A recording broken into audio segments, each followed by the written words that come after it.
If you are watching this right now, I want you to know that I see you. Your pain is very valid, and I understand what you're going through.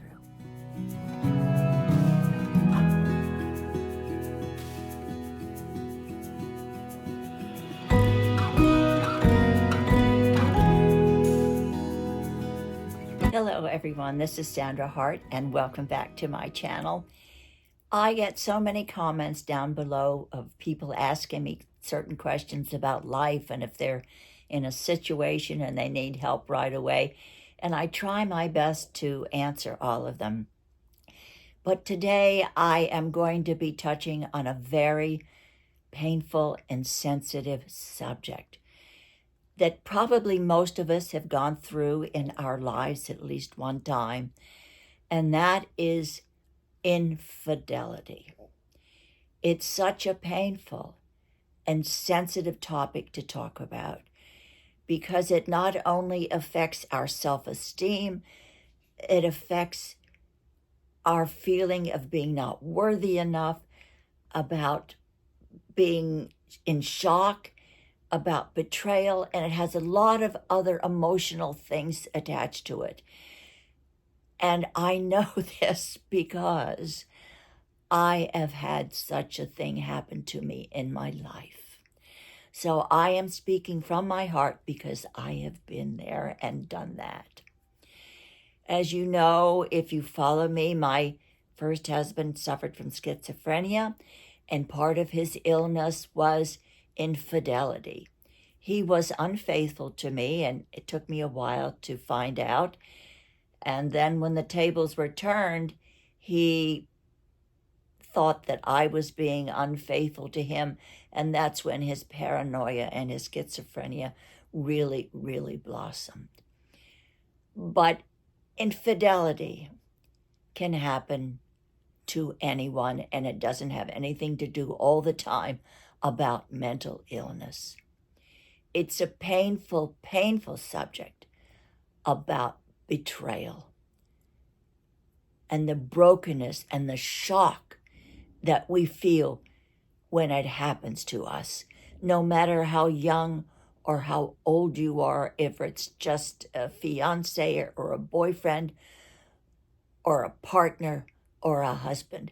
When it happens, it's absolutely devastating and it's real. The first thing I have to say to you is that you have to do whatever you can when you have that initial shock happening. Cry, scream, journal, whatever you have to do when it happens to you. Do not feel that you have to hold your feelings in because they are raw and they are real. Do whatever you have to do to release the pain and the brokenness that you feel inside of yourself. So if you are watching this, please know that I feel your pain. I know what it's like to be betrayed and to feel broken and to feel like it's the end of the world when the person that you love so much and have given your heart and your trust to betrays you by being unfaithful. Your pain is so valid, and nobody deserves to go through this. After the initial shock, the next step, after you feel like the whole world is crumbling beneath your feet, you have to stop and self-reflect. Don't beat yourself up. It is not you. You are worthy. The onus is on the other person. You gave them loyalty. You gave them your trust. You gave them your heart. And they broke that trust.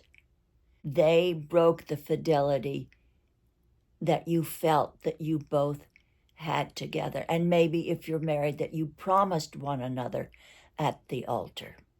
Right now, your self-worth and your needs are the most important things that you have to put on the top of that priority list. You have to be thinking about yourself and how it's not your fault and it's not you.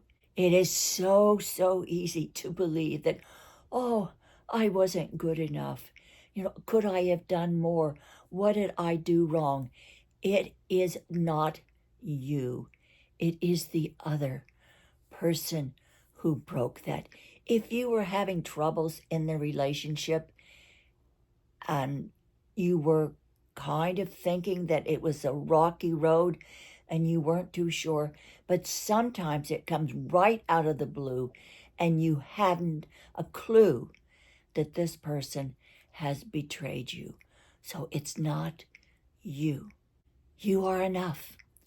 What the other person did is not a reflection on you, but it is a reflection on them. Now comes the big question. Can you forgive? And do you stay or do you walk away? Well, let's not forget, betrayal involves two people. If you are willing to forgive and the other person is remorseful and wants the relationship to work, then you really might consider staying and working it out if you want the relationship enough.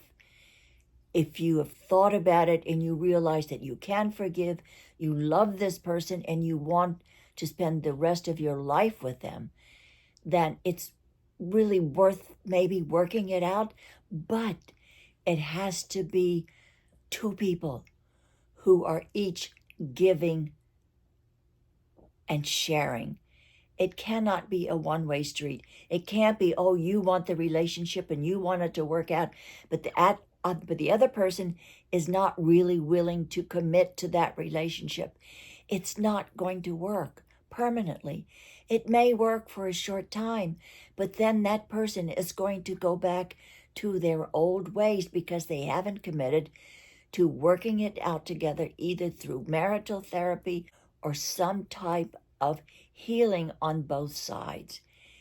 Don't forget, infidelity is not just one person. It involves two people. And unless each of you are willing to commit equally into this relationship, then it's a moot point. Then it's not going to last. It might be a short time that it's going to work out, but it won't last. It has to be a lifetime commitment of healing and forgiving on both parties. If you decide to walk away, it's okay. There is no shame in it. It just means that you want to keep your dignity, your self-esteem, and you want to go on to have a happy life. You are thinking about the future. You are thinking about what you want as a human being and what you deserve. And I have to add, if you walk away, it's okay, because sometimes some relationships just are destined not to survive, and they will not survive.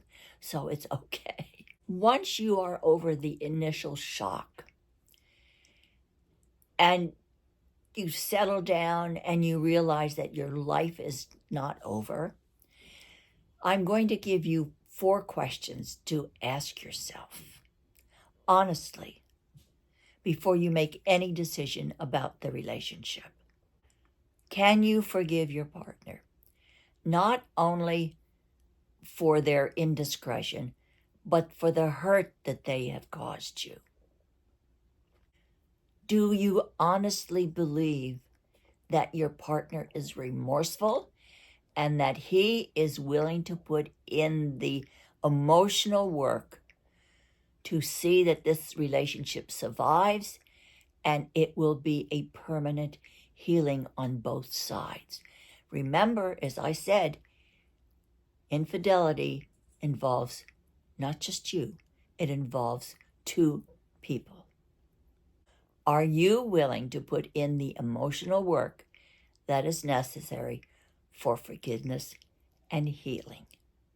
And most importantly, after you've had time to think about it, is this relationship aligned with what you want in love and what you want in your life for the rest of your life?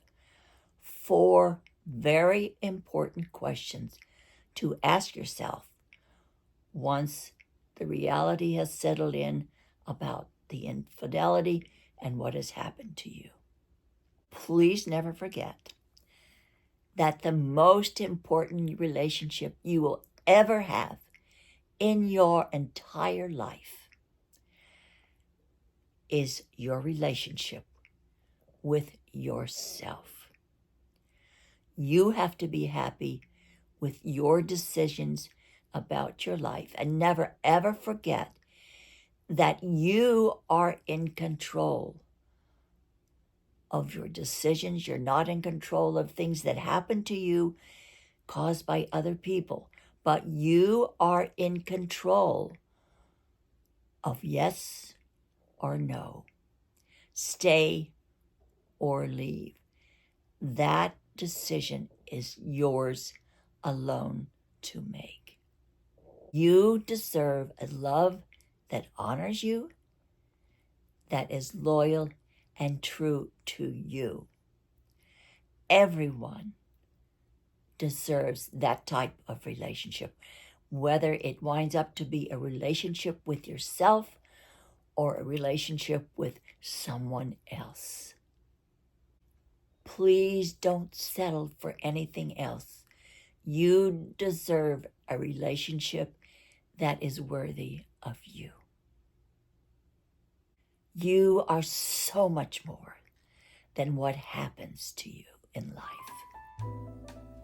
If you think that this video would resonate with someone who is going through infidelity right now and who is suffering, I would appreciate it if you would pass the link along to them, and it may give them strength and clear their head to be able to decide exactly what they want to do, either stay or leave in the relationship.